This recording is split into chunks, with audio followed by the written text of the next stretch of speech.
अड़े ओ लौंगू भगल मुहा दे खबर ले काडे वयो है। बाबा साईं अवंखे त ख़बर आहे नसरुल्लाह वारो मसलो वॾो हाईलाइट थियल आहे।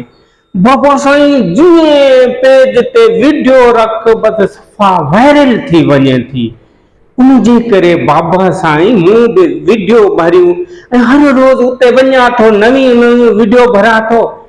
पंहिंजो पेज भी बाबा साईं सफ़ा सुलिए मथे खणिजी वेंदो न। ओ कमीना मुझी खबर हलाई थी बियो दिया पेज ते मुझी का खबर न रखी थी छो यार वॾा ओ बाबा साईं नाराज़ छो था थियो।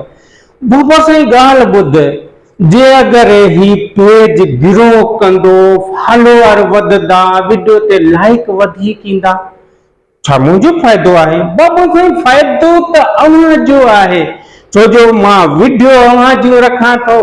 जॾहिं ही पेज के फॉलोअर वधी वेंदा न कसम ते बाबा साईं अव्हां जूं वीडियो भी ईअं वायरल थींदियूं अव्हां जा फॉलोअर ईअं सवन में वधी वेंदा। बाबा साईं अॻियां इलेक्शन आहे उनजे करे त सॼो कमु कयां थो। अरे हले ता वडे धणे में मुझी सुठी वीडियो रख जाए ऐं ॾिस जाए तो को मुझे लाए गलत खबर तो नथो हलाए।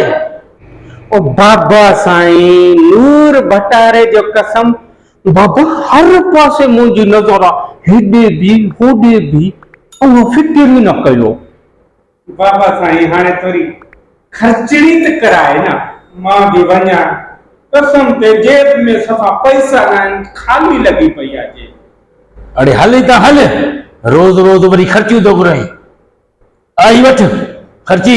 बाबा साईं असां अव्हां जा खिदमत गुज़ार आहियूं।